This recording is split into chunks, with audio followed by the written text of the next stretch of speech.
Privatization Commission, Government of Pakistan, and Mr. Amin Hashwani, Director Hashwani Group, to share their thoughts on the topic.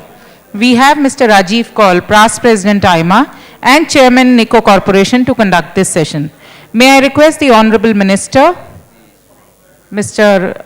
Amin Hashwani and Mr. Rajiv Kaul to take their seats they have already taken. I would now request and invite Mr. Rajiv Kaul to deliver the welcome address, please. And may I request once again all of you to please settle down.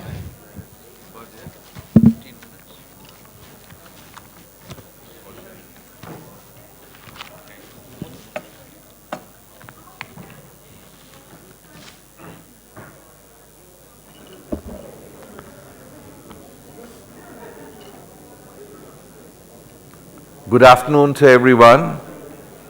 Mr. Mohammad Zubair, Minister of State and Chairman of Privatization Commission, Government of Pakistan.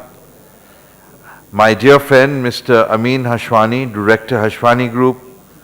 Distinguished guests, past presidents of IMA, council members and members of IMA, excellencies, ladies and gentlemen.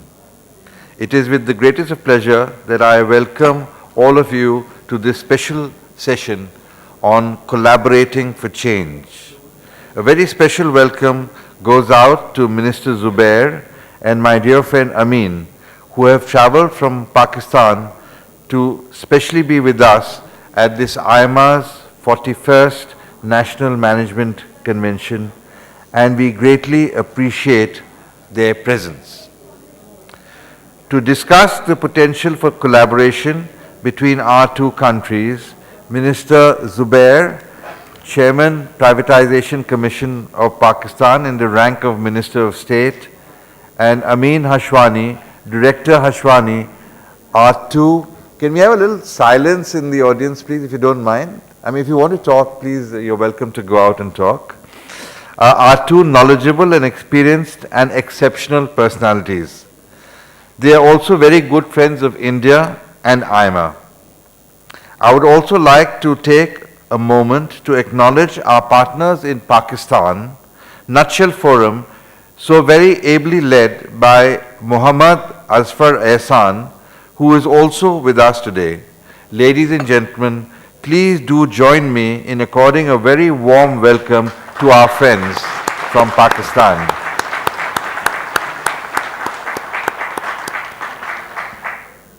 IMA has deepened its relationship with our friends in Pakistan when we visited Karachi almost 4 years back on the invitation of our counterpart, the Management Association of Pakistan. We haven't looked back since and have been the strategic partners to the South Asia Conclave organized by Nutshell Forum each year in Lahore, where we are once again headed in November this year. Friends, notwithstanding the episodic tensions, the broad trend of relations between our two countries is indeed positive. The new Indian Prime Minister had invited Pakistan's Prime Minister along with other SAARC heads of governments to his swearing-in ceremony in June, and the Pakistan Prime Minister very graciously accepted. More recently, the two Prime Ministers offered to help each other in alleviating the tragedy caused by the floods in Kashmir. In a very significant gesture, India and Pakistan have agreed to trade natural gas. India will import LNG, convert that into gas, and export that to energy-starved Pakistan. GAIL India and Interstate Gas Systems of Pakistan will trade the gas via a pipeline between Jalandhar and Wagah.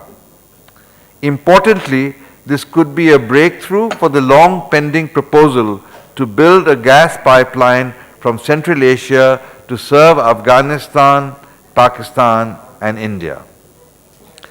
In another significant move, India may allow Indian and Pakistan traders to meet on neutral territory at Wagah border without visa requirements. This would allow easy business discussions as also exchange of samples which could boost trade significantly. These are not big bang changes by global standards, yet these would be revolutionary steps for India and Pakistan, where the biggest obstacle to trade is not the cost or the market, but indeed the trust deficit. Despite a difficult relationship, the formal trade between India and Pakistan, excluding a lot of trade via the Middle East and elsewhere, has grown up to about 2.5 billion US dollars today from a mere $250 in 2003. That gives a compounded annual growth rate of 25%, which is truly impressive. There cannot be a better rebuttal to the doubters that we have. In fact, this trade has the potential to grow more than 10 times very quickly given a suitable environment. These are just some of my thoughts on the subject. All of you would now, like me, wish to hear the views of our distinguished guests, and therefore it is with the greatest of pleasure that I invite Mr. Amin Hashwani first to present to us his thoughts on the subject. Mr. Amin Hashwani is a leader of one of Pakistan's most prominent business families. The Hashwani Group has diversified interests including commodity trading, mining and real estate. The group has business interests in Middle East, Africa and Europe. Amin, the floor is all yours. A big hand to Amin.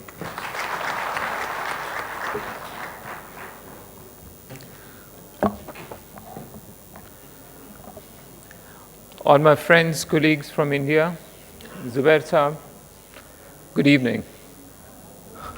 I think we did hear this morning, and we all know that this century belongs to Asia. And it's primarily because of the rise of the two ancient civilizations, the Chinese in the Far East and the Indian in the subcontinent. I think we should be mindful of the ingredients that are required for the rise of a civilization, and equally important, for the fall of it. The Greeks' civilization was primarily religion and rituals was a very important part of their culture. Some of the earliest manuscripts that survived from the Greeks were their Greek tragedy. These were plays that were performed at the annual rituals, where in the amphitheaters you had actors performing, where the crowd would generate a lot of empathy for the actors, and there were ushers who would indicate, and the crowd would wail and cry for these actors and generate the empathy for it. One of the earliest scripts that survived was the Persians. This was about King Xerxes, who in the play comes in tattered clothes and is chided by the ghost of his father, Darius, and his mother is crying for him and feeling sorrow, and the crowd is supposed to cry for it. What is significant about this is that this play was written and performed during the time when Greece was at war with Persia. And this was after the Persians had ransacked the cities and burned down the Acropolis. What was also more significant was that this was written by Aeschylus.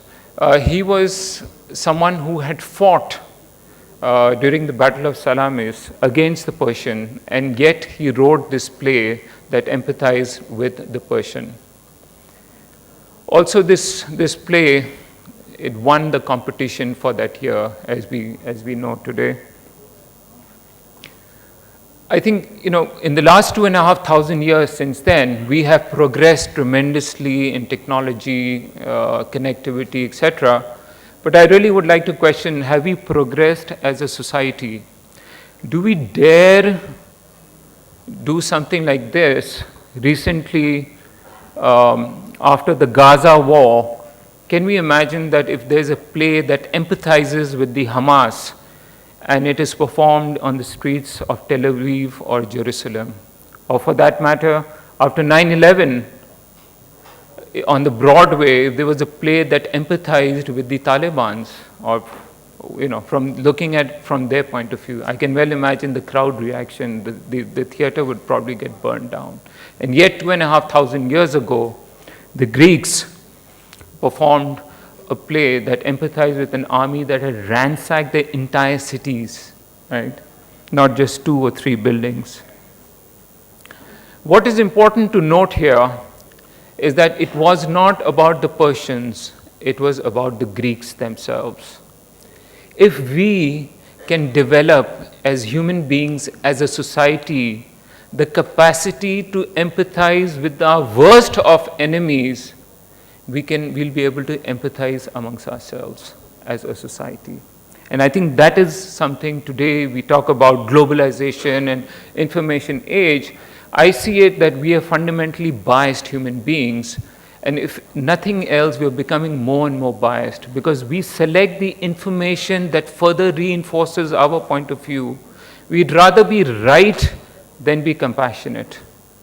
And we really need to, if you're looking at, really evolving, we need to really think about how are we going about doing that. And we talk about national identity, New India or New Pakistan. How are we formulating our national identity? What is it based on? Because nationalism, religion, and I always say, while it binds us, it also blinds us, right? So we need to evolve our national identity based on certain fundamental humanistic values.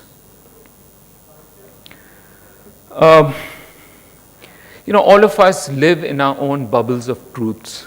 And I think it is very important for us to break that bubble and look at ourselves beyond borders, not through microscopes where it's inward looking, right? But through telescopes which are outward looking. We need to look at the big picture as a human race, beyond nationalism, beyond our immediate cultures, our familiar territories. Look, I think it is important that for me, I've been in this track 2 negotiations all over the world. I've been involved in a lot of these civil societies. For me, it's not about certain formulas, agreements, etc. It's about the moment. How can we create that moment? How do we create that environment? How do we change the mindset? Therein lies our solutions. It's a fallacy if you feel certain agreements are signed between 2 individuals or leaders and they're flashed on in the newspapers or on televisions, everything will progress well. No, not at all. I think I'll make this very brief, but as far as trade is concerned, I understand, I read the thing, it's about trade, investment, technology, how do we do connectivity. I think all of that is a no-brainer. We know what these solutions are. We know how to go about doing it. It's about creating that moment, that environment. And I always quote, I drive on the streets of Karachi, and if I get on a plane and if I go to Dubai or to London, my behavior will change completely. I'll be the same driver, the same skill set, but when I'm exposed to a different environment, my driving behavior will change dramatically. So we need to create that environment to really bring about what we're dreaming of. We talk about Indians and Pakistanis. Whenever some of our friends come from here to Pakistan, they say, oh, you guys are so warm, very hospitable, and we do it very naturally. Similarly, whenever I come here, I get incredible hospitality, and I feel like really someone who's important, while in Pakistan I'm someone who's one of the guys. So I really look forward to coming to India. It's a great ego booster for me as well.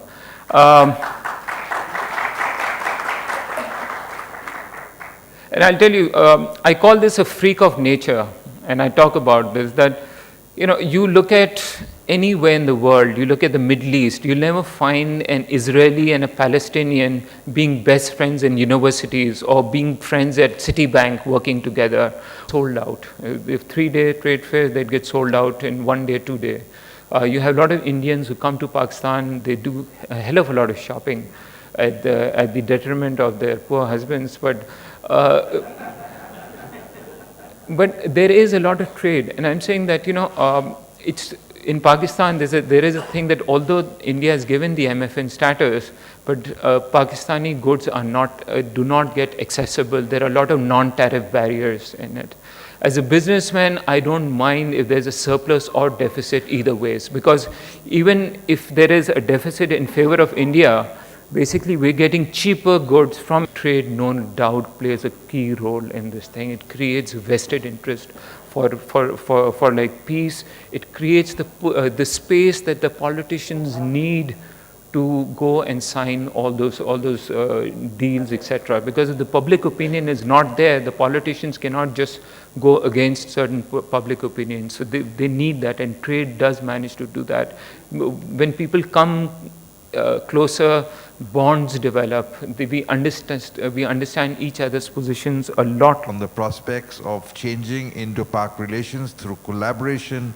Mr. Zubair is a former IBM CFO for Middle East and Africa. He has served IBM for 26 years before he was appointed as the chairman of the Board of Investment Pakistan in July 2013. In December 2013, he was inducted into the cabinet by Prime Minister Nawaz Sharif as a Minister of State with the charge of Privatization Commission, a job that is considered to be a any other national. Or as Muslims, you are as good or as bad as any other, say, Hindus or Christians or Jews and so on and so forth. It's the same story that comes out in the papers, whether it's Kashmir or whether it's anything else, whether it's Kargil. And the Pakistanis would tend to take it in one way, and the Indians would tend to take it in another way. It's the same story. But we believe, or at least most Pakistanis believe, that we are on the right, and the Indians rightfully believe that they are on the right. It's the same story because of the way we are told. And the great thing is, once you come out of that, once you come out of that nationalistic feeling, and I always maintain that the nationalism, and especially when it comes to Pakistan-India relations or Pakistan-India matters, is best demonstrated. And we would like to take that charge and prove everyone wrong that the only way going forward is to do business with India, and even though hurdles would come. We cannot expect that the bitter history of 67 years would be forgotten and we would start moving and everything would be resolved. So my only request from our Indian friends is that you have to be also gracious. You have to allow us, give us something that we go and convince our own hawks that, look, this is the way the Indians feel. And on a lighter side, let me share, although I'm saying on a lighter side, but this is for Pakistan is a very bitter thing. Cricket is something that has passion in Pakistan and India. IPL is a great tournament that is staged every year. Pakistan is a great cricketing nation, more so in T20. Pakistan has the best record in T20 World Cup, yet there is not a single Pakistani which is invited, just because something happened in 2008. Even considering that it was Pakistan's fault, how can the assembly were undone? The biggest test came in 2013. One of the ministers, BJP ministers, mentioned this morning that 2014 is a watershed year for India. For Pakistan, it was 2013, and much more important than India, because we never experienced a full 5-year tenure. And then the biggest test came, the elections took place, the transition took place, the party in power got the drubbing of its lifetime, and a new party took over the federal government in Islamabad.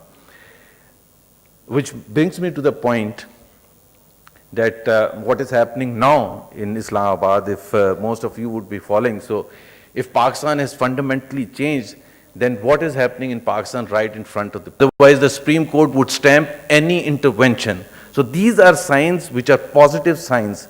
And then all major stakeholders are committed to the cause of constitutionalism, are committed to the democratic process, are committed to the continuity of the process. So these are very positive signs.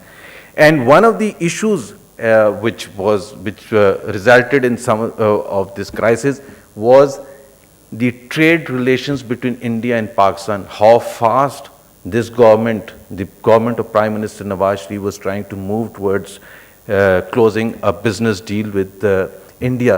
The reason that we could not, although everything was finalized, although the government of Congress had offered something that was very good and everything was finalized, the reason that we did not was under advice of our own Foreign Office saying that it is expected that BJP will win the elections, which it happened, and therefore it would be foolish to conclude a deal with Congress.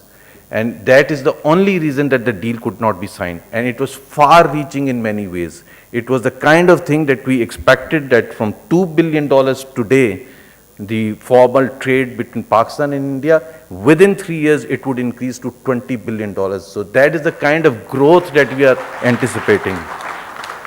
We hope that the government of Mr. Narendra Modi, which has come on the back of his economic agenda, on the back of his pro-business policies, what he's displayed in his own province, we expect that in the months to come, we would be able to conclude a deal with India, and that would be for permanent. It would not be one step forward and two step backward kind of story that Pakistan-India relations have developed, have represented over the last 67 years. Just two things, because if I'm standing here, I think everyone would like to understand what is happening in Pakistan in terms of militancy, because that's the key thing that has undermined Pakistan for the last 10, 12 years. Please remember that although I am the first one to admit that we made huge mistakes as far as that contributed to militancy in Pakistan, but please also remember that Pakistan also was at the receiving end of two major earth-shattering events in the last 35 years, the Soviet occupation of Afghanistan and the 9/11. And the consequences of both Pakistan was directly affected. And the reason for that, one, being neighbor of Afghanistan, and second, there are Pashtuns living on that side of Pakistan in Afghanistan and Pashtun brothers living on this side of Pakistan. And they are like this. So anything happening with the Pashtuns in Afghanistan would directly affect the Pashtuns on our side. And these Pashtuns have centuries-old relationship. They are closer at heart with each other. There are intermarriages, there are trade across the border, they move across the border for centuries. So even after the partition in 1947, the same phenomena continued. And certainly when the Americans, for right reasons by the way, came and started going after Taliban, those guys moved into Pakistan. And the Pakistani Pashtun brothers were giving them shelter. And it's easy said than done that they should not have given, but why would someone abandon their own Muslim Pashtun brothers, not giving them shelter? And that was at the crux of the problem, that they were coming here, then they were planning to do things with the Americans across the border and so on and so forth. But Pakistan got affected by those two earth-shattering events, without which I think if you exclude that, those two events, the militancy issue in Pakistan would not have come. The militancy with religious significance involved in it, because they are Muslims, we are Muslims, and therefore this conspiracy, the American conspiracy, which is going after the Muslims and so on and so forth. So it's a very, very delicate and difficult issue. But let me say with confidence that unfortunately this went on for too long, and there was no policy as such that any government in Pakistan defined since after 9/11. And what was happening, that the Taliban were coming and hitting us in our heartland, in our major urban centers, women, children, and everyone was being targeted. And sometimes we went after them, sometimes, but there was no strategies, there was no policy and so on and so forth. Since the government came, the new government in June last year, we developed a country things would come out good and Pakistan would re-emerge from this as a country that we have not seen, our children have not seen for decades now, as a result of those two events that I was talking about. And as soon as that happens, I think Pakistan would emerge as a country where everyone would feel coming strongly. Pakistan would be a country where business would be possible.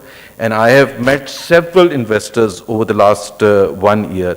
This is the main stumbling block which is keeping Pakistan from growing at the pace that we wish to grow. We see India has grown at rates of 8%, 10%. There was this debate whether India can grow at 10%, and I think why not? The point is Pakistan has sort of pent-up demand, and Pakistan has the potential to grow in the next few years, next decade or so at 8% or 10%, and that will change the dynamics. And that will also bring in the kind of social, cultural changes and remove the bitterness within the society that has emerged as a result of all the happenings of the last 30 years or so.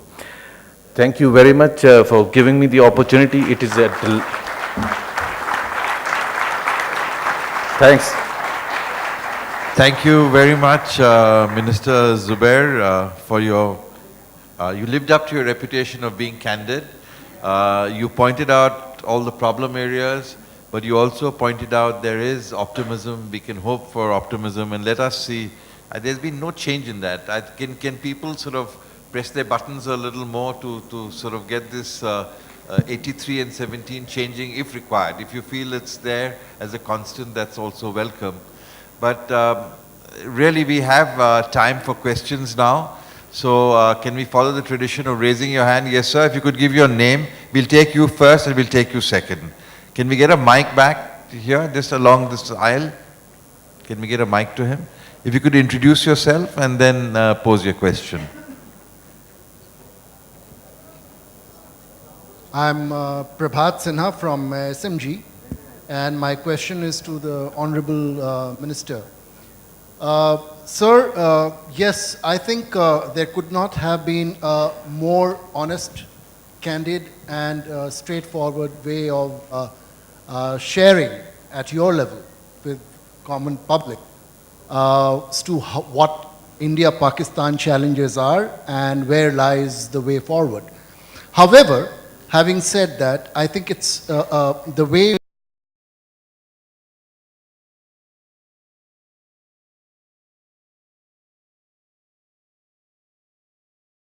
participation, cooperation at more or in more events during a year, I think that will be a great bridge between India and Pakistan. Absolutely, you are right. I mean, look, I was talking about Pakistan's reality. Unfortunately, the perception is even worse. And that is why whenever, not just the Indians, but all foreigners, when they come to Pakistan, they are pleasantly surprised. And I can tell you, anyone who has not come to Pakistan, I would welcome and we would initiate or encourage anyone to come to Pakistan. This is the best thing that can happen, engaging with each other. And through engagement, you realize that there are outstanding people on this side of the border who wish the best for Pakistan, and we feel that strongly. And therefore, we want those people to be seen in Pakistan, meeting all the people who have some suspicion about the way Indians see Pakistan. So this is the best thing that we can take from here. There's a question from here, Mr. Jalan, our convention chairman. Sir, mine was more of an observation, slightly longer shot. That's why I asked you on SMS whether I should or not.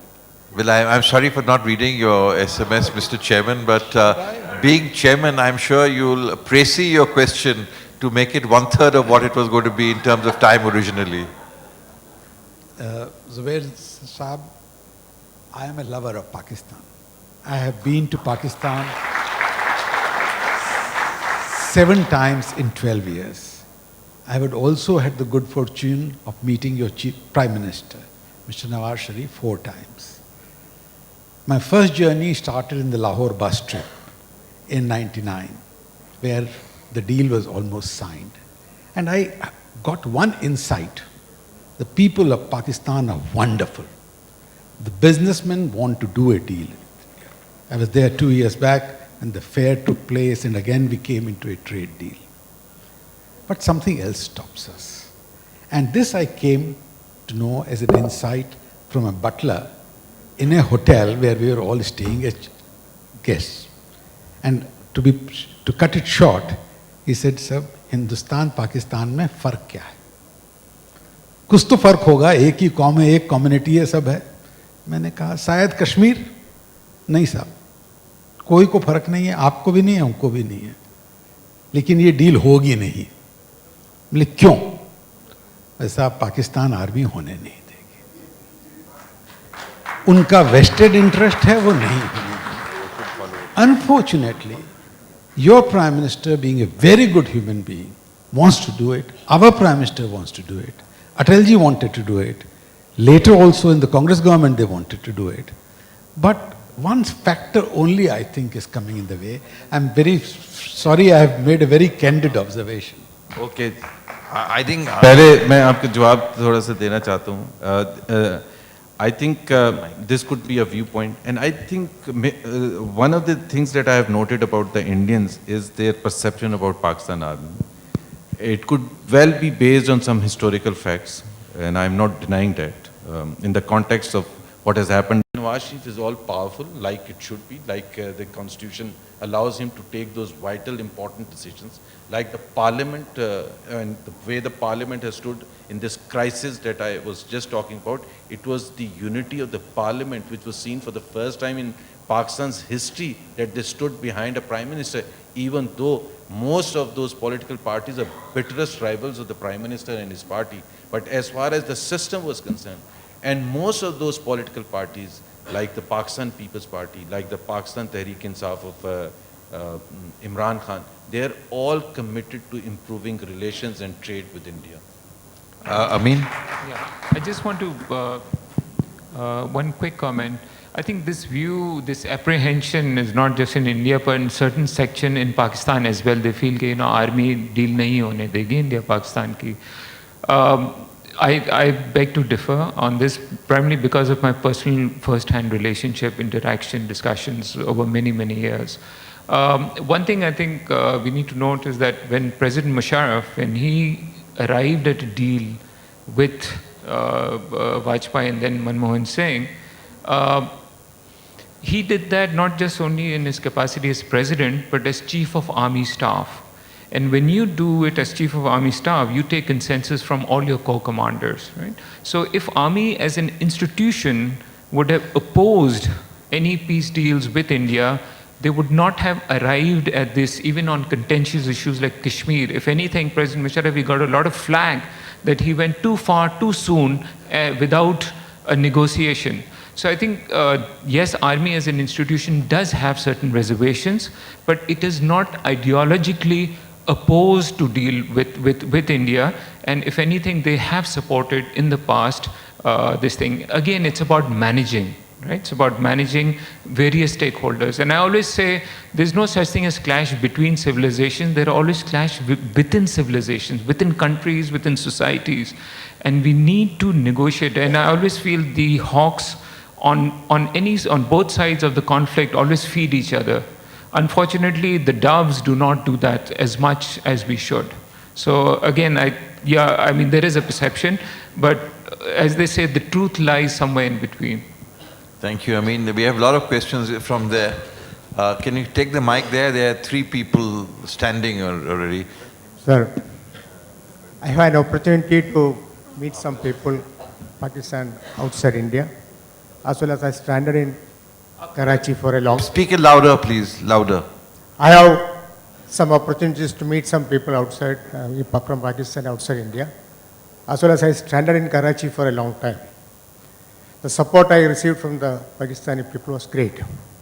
What I felt was that from the people, what they mentioned, what I gathered is, in fact, Indian feelings was we lost a branch, but their feeling was they have missed the route. It was something like that. Now, it is 67 years past. I think the bad memories it's about to forget. I'm talking about the new generation, when the generation is changed. why can't we initiate a start? So can you give us your question? It'll Yeah. help because there are many hands, so Yes, if I you could agree. come to your question. My question is that why can't we initiate a start from the younger generation to open to meet together and start from there? Would you like to take it first or would you? मैं Go ahead. एक आपसे के साथ share करना चाहता हूँ.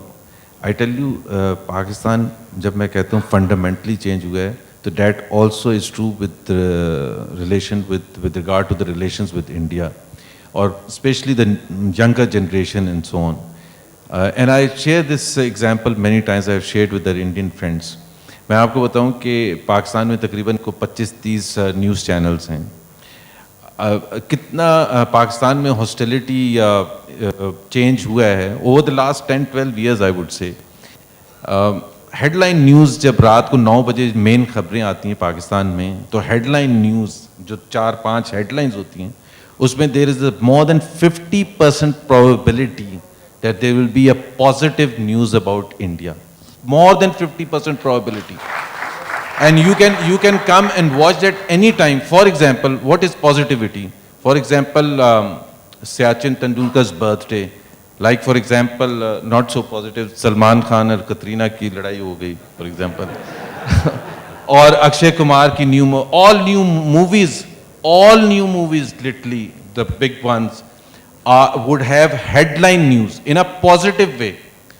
And there are regular reviews on television in a very, very positive way. The Indian movies run to packed houses in Pakistan. And there is this, please go back in next 1 week में, क्योंकि मेरे पास Indian channels हैं, आप next 1 week या 2 weeks में Indian channels की headline देखें, आपको कभी कोई चीज़ पॉजिटिव मिल जाए तो हम कहते हैं यार हमारे लिए भी कभी कोई पॉजिटिव कर, मतलब अगर बिहार में कोई कुछ होगा, अगर वो पहले तो हम दुआ करते हैं मुसलमान ना हो, अगर मुसलमान होगा तो इंडिया से लिंक होगा. तो please give some benefit of doubt कि हम हर वक्त ये नहीं प्लान कर रहे होते बैठ के कि जी आप गड़बड़ करवा. Sir, let me tell you, very recently there was an article including the bylines or breaking news कि the Lahore Lions won. वो इंडिया में खेल रहे हैं आजकल Lahore Lions. So they won a match and that was very well covered. एक मैं चीज़ और शेयर करूंगा और मैं आपको बताता हूँ on the other side there was a time I think in the first 40-50 years कि कुछ भी गड़बड़ होती थी पाकिस्तान में तो सब खड़े होके कहते थे कि जी ये इंडिया ने करवाया हो गई. Believe me, अगर कोई कहता है, अगर in the first place no one says, no one, just no one, अगर कोई कहता है तो he is ridiculed, literally he is ridiculed कि यार these are our own problems, don't start putting it across the border. This is the kind of attitude.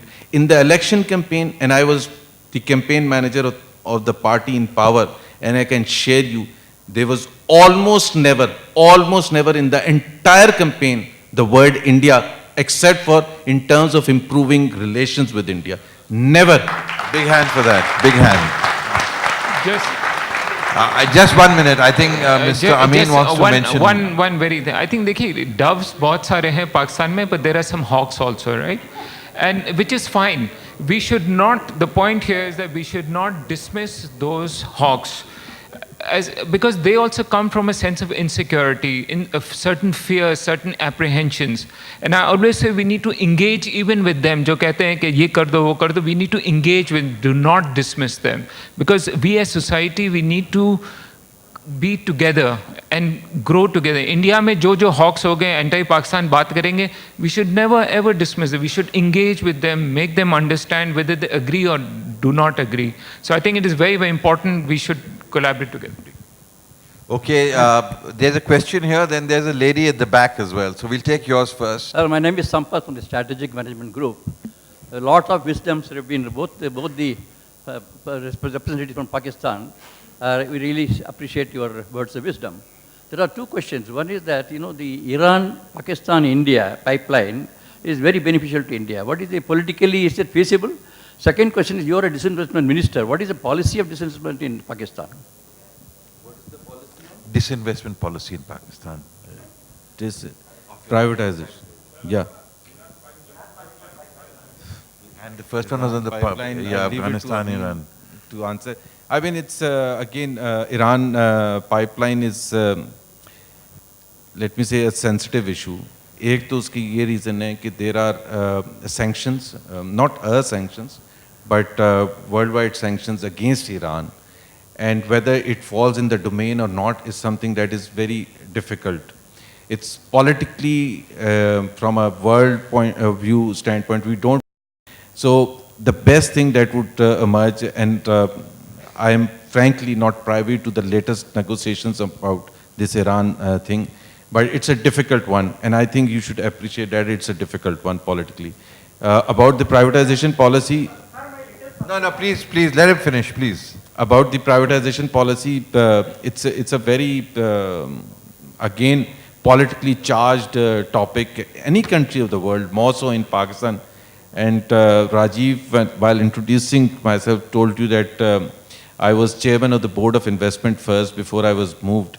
And the way I was changed, I was with the Prime Minister in Bangkok, and we were dining out under glittering lights of Bangkok. It was so beautiful. And I was enjoying, and the Prime Minister said that, why don't you take up privatization? And I said, Prime Minister, I'm really enjoying what I'm doing right now. He said, no, you do privatization. And the foreign minister was sitting just near us. And he said, Prime Minister, why are you making it difficult for him? Because all privatization heads have ended up going to jail in Pakistan. And so I asked the Prime Minister, let me think. He said, okay, take time. And after an hour, he said, so have you come to the conclusion? I said, I thought I'll be given a week or so to think. He said, no, you go ahead, take it up. So privatization is very sensitive, but we have started. It was stagnant for 7-8 years. Nothing had happened. We have done a few transactions which have been outstandingly received by the international community. We are doing a third transaction next month, at the beginning of next month, in fact, from London Stock Exchange. And I think if we succeed, that will be a big breakthrough for Pakistan. Thank you, sir. Well, friends, I'm sorry. Our guests have to go for a ministerial meeting now. So I've been sent a slip. We cannot take any more questions. Lele, are you sure? All right. That lady, not you, sorry, the lady. There's a young lady at the back. She gets the very last question. I'm sorry, it's been an outstanding session. If we can go on for another hour, but they have to leave for an appointment, so. Should start my conversation. Assalamu alaikum from India. My name is Sadia Rahma Khan. So I wish you assalamu alaikum from India as well. And I'm glad that every person sitting on the panel gives me a chance. I think it's good wearing a black, so it's recognized from the far. You force everyone. So, coming to my question, sir, I would request you to take this question as an Indian youth questioning you, not as what has been my background or where I'm coming right now. Interestingly, I have my cousin from Pakistan in India. He is here in India, he's in Delhi. It's just 3 days back, he's in Delhi right now at my place. He's from Latifabad, Sindh, Hyderabad. So he is very much in Delhi. So just my question comes up that 2 days back, I had a small argument with him. Like you said, that India and Pakistan youth also connect in a very good way. So I asked him, I said, Ghayas, his name is Ghayas. I said, Ghayas, what about the political condition in Pakistan? Do you know? Are you well aware about the statement by Bilal, by Bilawal, day before yesterday? So he comes up with a very staringly hard question saying that, oh, Pakistan politics, we youth are not interested. I was a little shocked. So I thought, why don't I ask you this question, that is it in Pakistan the youth is not interested in politics? Pakistan policy as such, this is not the policy of the party that he heads. And I'll tell you, just one last comment. I think you people as youth, you guys can connect, communicate, build bridges far better, more spontaneously than all of us, the politicians. And I think you guys need to lead the way. You guys really need to lead the way. Take charge of it and just go run with it and show the rest of your elders how it should be done. Well, friends, all good things must come to an end. We've had a fabulous session. So please acknowledge our two guests who really been outstanding.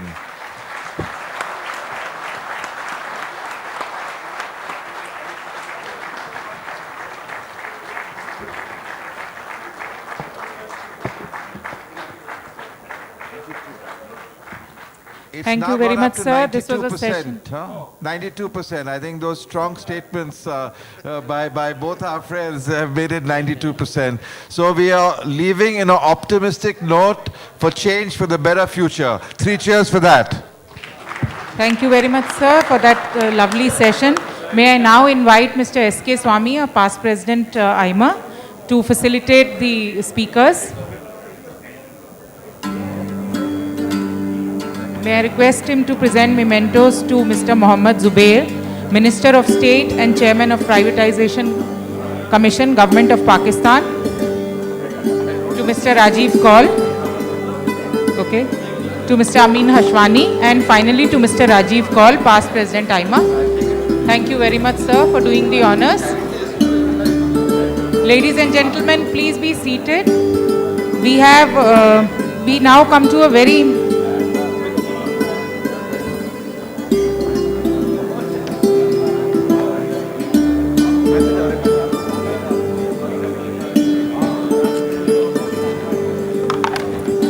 now come to a